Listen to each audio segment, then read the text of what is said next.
Alright, here recording the video for 3/29/2017, which was a Wednesday. Historically, not my best days.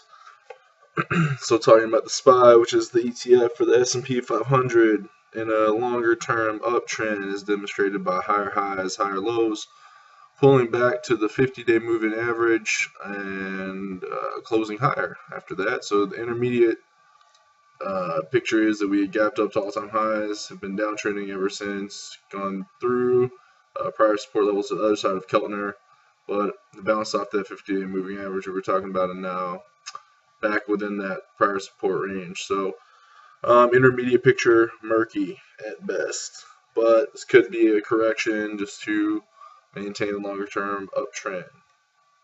Talk about the top two pre-market movers. TNXP, drug manufacturer and healthcare sector. So what's the big picture is we had gap down, not really a huge volume climax in relation to this massive volume day that came in. But you can see if we take this day away, we had some volume in the background.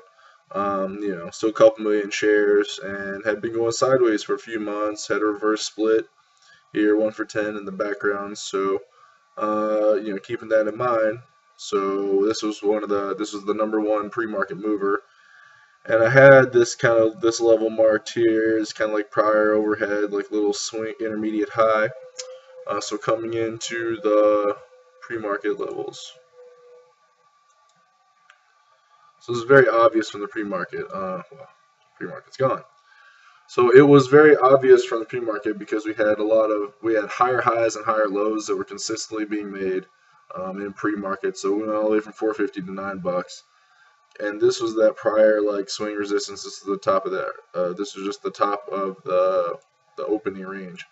So the idea that I had coming in was that it's also a penny stock, right? So it's very important to keep in mind this is a penny stock, and been making higher highs, higher lows.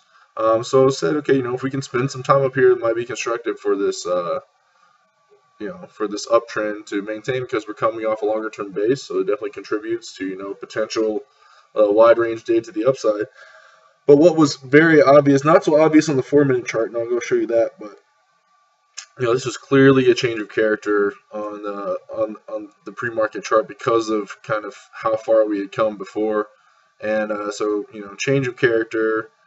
Back through the open and holding below the opening range low. So really nice counter trend trade set up right here, or just a nice short. Could have kept your wrist tight on this little prior pullback. Just consolidation at the low of day. Here's a bear flag. Also, prior support becomes resistance entry. So had a couple of those you could have took a shot at, but this was definitely one of the better stocks to have traded today. And I didn't. I was looking at it on the 4-minute chart, and it just wasn't as obvious what was happening. This didn't look as a change of character as you can see on the pre-market chart. So putting all the pieces together, you definitely see that trade. Definitely see some nice entry spots here. But I don't know.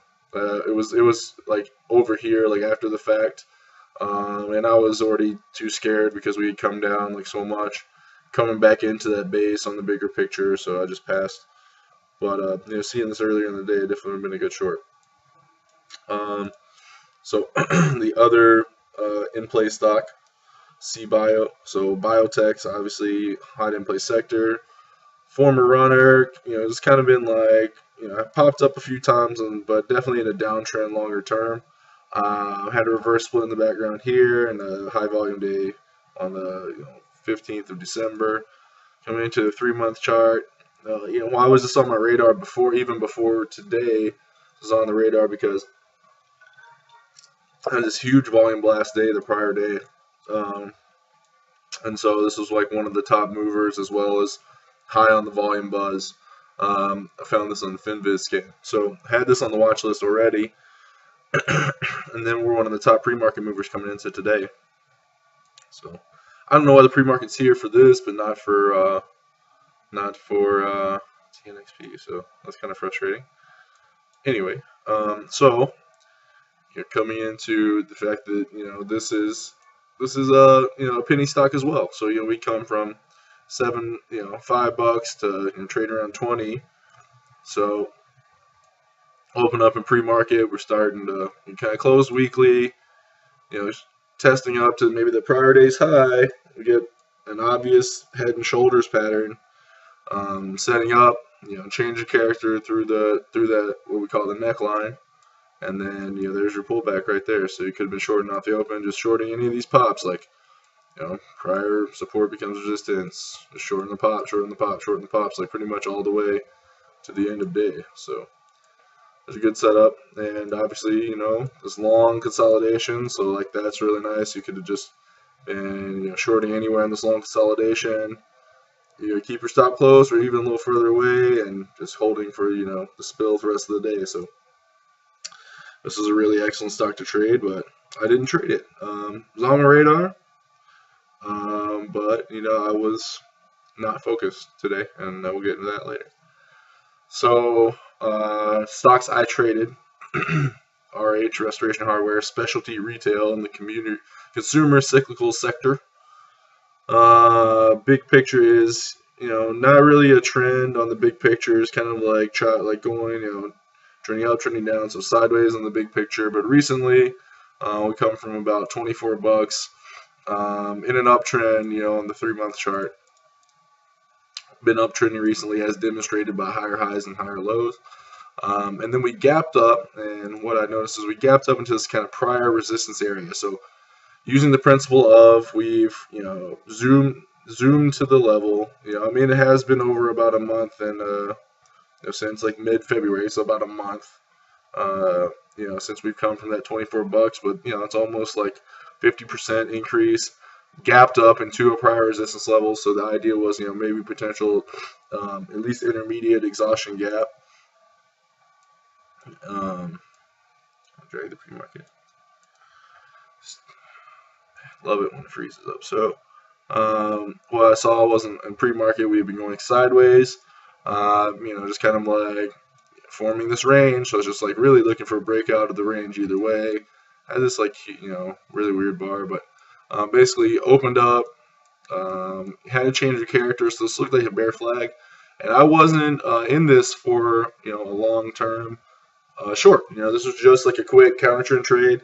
Trying to looking to get out as soon as this momentum dissipated. But just to be honest, dude, I was too busy fucking getting laid. And what are my priorities? Am I focused on trading? Am I focused on getting better? I put in this entry, and then it says a lot about me. Fucking 15 minutes, that's great.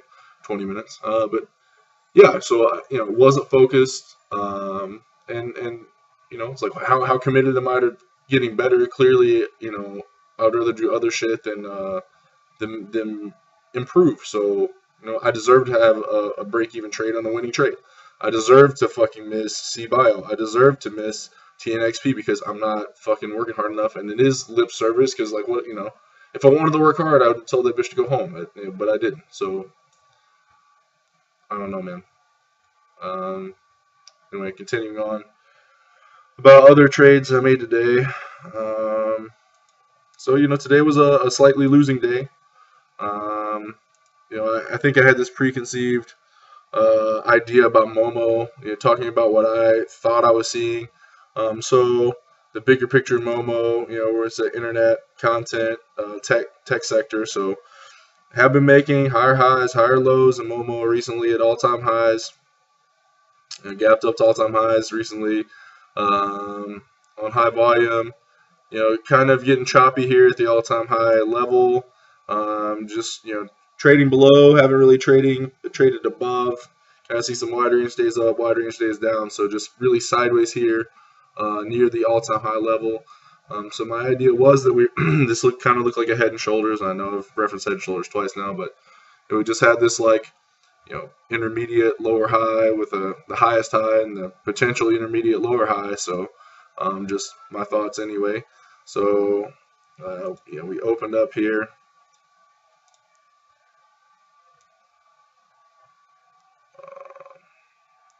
So we open lower, just slightly lower, but we test up and then go down.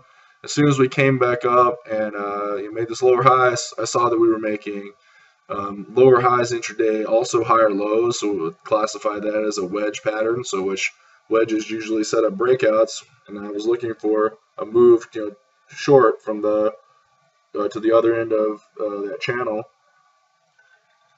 And so the trade started to work. I shorted somewhere right here to the exact time. 53. So I'm seeing this wedge pattern set up. My stop was up here, quarter away. And time stop out of this because this trade started to work, but then we're just kind of going sideways.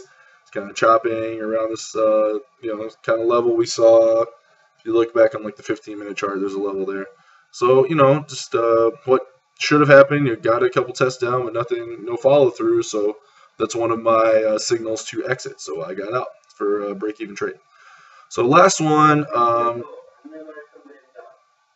there's a Korean announcement in my building. They do this shit from now and then, so I hope it's not too interrupting.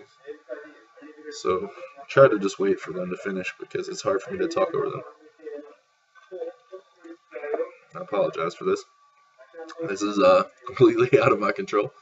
So I will pull up NKTR. So let's keep going anyway.